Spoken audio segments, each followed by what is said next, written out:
में कोरोना काल खत्म होने के बाद अब वायरल फीवर ने स्वास्थ्य विभाग की नींद उड़ा दी है। दरअसल पटना, मुजफ्फरपुर समेत कई जिलों में बच्चे लगातार बीमार पड़ रहे हैं और अस्पतालों में भर्ती हो रहे हैं। मौजूदा वक्त में स्थिति है कि पटना के नालंदा मेडिकल कॉलेज अस्पताल में बेड फुल हो गए हैं। एक एक बेड पर दो दो बच्चे का इलाज किया जा रहा है। अस्पताल के अधीक्षक विनोद कुमार सिंह ने कहा कि अब अगर बच्चे अस्पताल पहुंचेंगे तो फर्श पर ही इलाज करना मजबूरी हो जाएगा।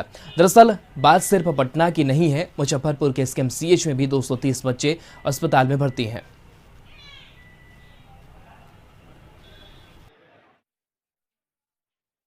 पीडियाट्रिक आईसीयू में जो है बहुत सारे बच्चे निमोनिया के आ रहे हैं और सारे के सारे बेड्स हम लोगों के भरे हुए हैं। ऐसी स्थिति में हम लोग एक पर दो मरीज भी रख के और उनको इलाज कर रहे हैं। हमारे यहाँ ऑक्सीजन पॉइंट्स है और वेंटिलेटर, मॉनिटर, इन्फ्यूजन पंप, ये सब डिवाइसेज जो हैं वो उपलब्ध हैं, परंतु बहुत सारे लोग निमोनिया के आ रहे हैं। ये तो इन्फ्लुएंजा है, जो नॉर्मल फ्लू होता है उसी का एक सीवियर फॉर्म है, जिसमें कि शुरू में सर्दी, खांसी, बुखार के साथ जो है बीमारी आती है और 4-5 दिन के बाद उसमें से कई लोगों को निमोनिया हो जाता है। कहाँ रखें ये समस्या है।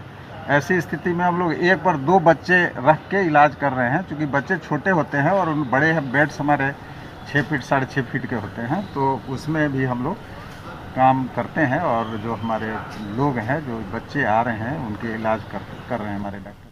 मुजफ्फरपुर में भी वायरल बुखार का कहर लगातार जारी है। जिले के अस्पतालों में अब तक कुल 230 वायरल फीवर से पीड़ित बच्चे भर्ती हुए हैं। प्रशासनिक रिपोर्ट के मुताबिक 110 बच्चे एसकेएमसीएच में भर्ती हैं, वहीं बाकी बच्चों का अलग अलग अस्पतालों में इलाज किया जा रहा है। इससे बचाव के लिए जिला प्रशासन की तरफ से जागरूकता अभियान चलाया जा रहा है।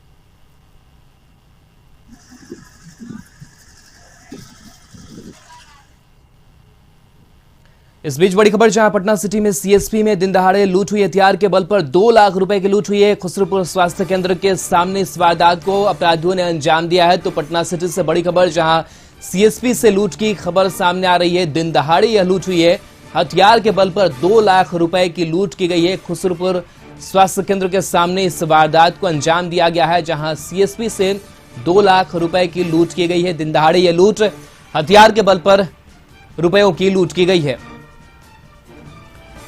खुसरूपुर स्वास्थ्य केंद्र के सामने इस वारदात को अपराधियों ने अंजाम दिया है। अपराधियों के हौसले कितने बुलंद है। दिन दहाड़े और भीड़ भाड़ वाले इलाका और यहां से ये बड़ी लूट कांड की घटना को अंजाम अपराधियों ने दिया है। खुसरूपुर स्वास्थ्य केंद्र के ठीक सामने इस वारदात को अंजाम दिया गया है। सीएसपी से 2 लाख रुपए की लूट हुई है। हथियार के बल पर इस लूट की खबर सामने आ रही है। उमेश चौबे हमारे साथ जुड़े हुए हैं। उमेश, बड़ी लूट घटना को अंजाम दिया गया है, किस तरीके से पूरी घटनाक्रम सामने आई है? हाँ जी, देखिए ये जो कांड हुआ है, हथियारबंद अपराधी जो लोग आए थे और उन्होंने हथियार के बल पर लूट का अंजाम दिया है और ये सीपीएससी एसबीआई का ब्रांच ऑफिस है, काफी दिनों से चल रहा था और 2 लाख लूट करके अंजाम घटना का देते हुए चलते बने हैं। और प्रशासन अब जाकर जांच में वहाँ जुटी है और वह मामला देखना होगा कि प्रशासन वहां पर क्या कर रही है और क्या करने वाली है। लेकिन अभी तक जो स्थिति है वही है कि खुसरूपुर थाने के प्राथमिक स्वास्थ्य के सामने एसबीआई सीपीएससी शाखा है और वहाँ 2 युवक पिस्तौल के बल पर सीपीएससी शाखा के 2 लाख लूट कर फरार जाते हैं और वहाँ हड़कंप मच जाती है और अपराधी दिन दहाड़े घटना का अंजाम देते हैं और प्रशासन खाली हाथ बैठी रह जाती है।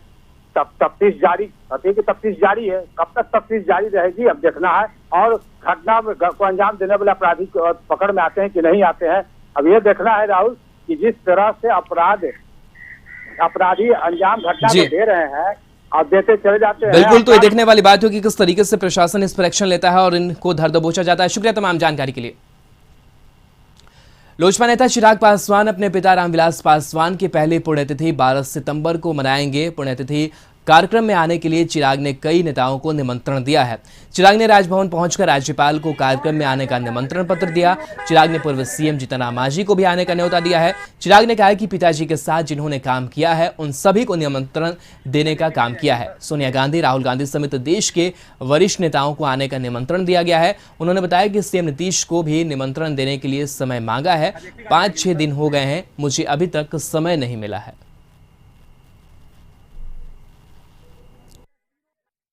दिक्कत मुझे बस यही आती है कि मुख्यमंत्री जी से जल्दी मुझे मिलने का समय नहीं मिलता, पर उम्मीद करता हूं क्योंकि ये कोई राजनीतिक कार्यक्रम नहीं है, व्यक्तिगत तौर पर क्योंकि उन्होंने भी मेरे नेता के साथ लंबे समय काम किया है, तो मैं उम्मीद करता हूं कि मुझे समय देंगे और ज़रूर आएंगे। मुझे लगता है पिछले 5-6 दिन से, जब से कार्ड वगैरह छप के तैयार हैं, तब से हम लोग उनके यहाँ लिखवा रहे हैं। आज सुबह भी मेरी उनके यहाँ कई लोगों से बातचीत हुई, पर मुख्यमंत्री जी का भी।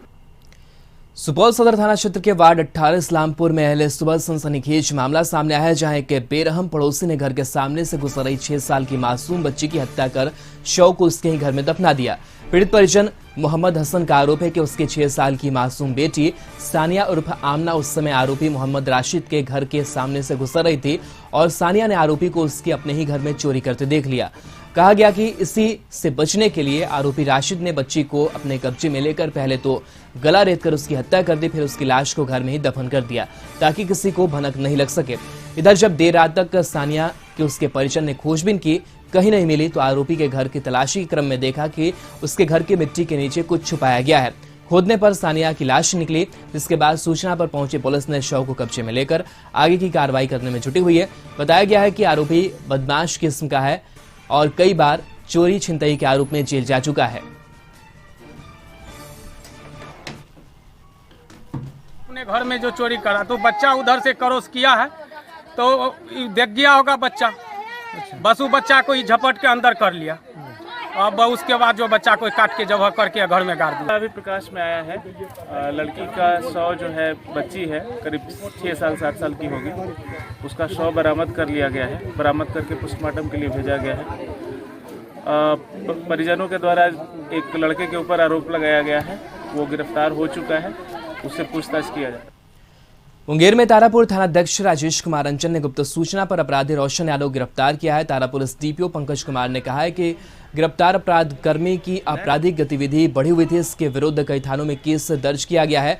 आरोपी पर बेहमा के मुखिया के पुत्र के साथ मारपीट, बेलाडी पंचायत के मुखिया के साथ गाली गलौज और धमकी देने का मामला दर्ज है। पहले पड़वारा हत्याकांड में भी आरोपी थे। थाना अंतर्गत नौतोलिया के रोशन यादव की गिरफ्तारी तारापुर थाना पुलिस के द्वारा की गई है। ये पूर्व में औरंगाबाद में पुलिसिया चुस्ती और गश्ती को धत्ता बताते हुए हथियारबंद अपराधियों ने एक बैंक कर्मी को गोली मारकर उसकी बाइक छीन ली। घायल बैंक कर्मी का इलाज निजी नर्सिंग होम में चल रहा है।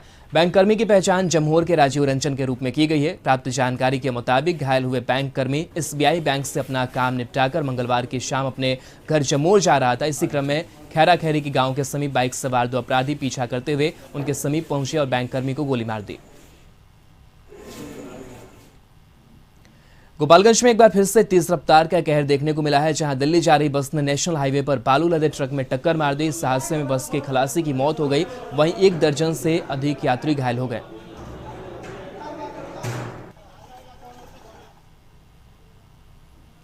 बेतिया में नरकटियागंज के शिकारपुर थाना क्षेत्र के नौतनवा पंचायत के छठवा गांव से एक दिल दहला देने वाली खबर सामने आई है। अज्ञात अपराधियों ने 5 वर्षीय बच्चे की हत्या कर शव को खेत में फेंक दिया।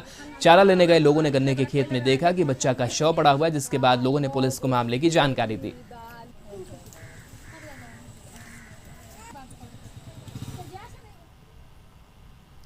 सिवान में बीती रात टेम्पो और ट्रक में टक्कर हो गई, जिसमें टेम्पो में सवार यात्री घायल हो गए। घटना मुफस्सिल थाना क्षेत्र के अमलोरी सरसर के स्थानीय लोगों की मदद से सभी घायल यात्रियों को सदर अस्पताल में भर्ती कराया गया, जहां उनका इलाज चल रहा है।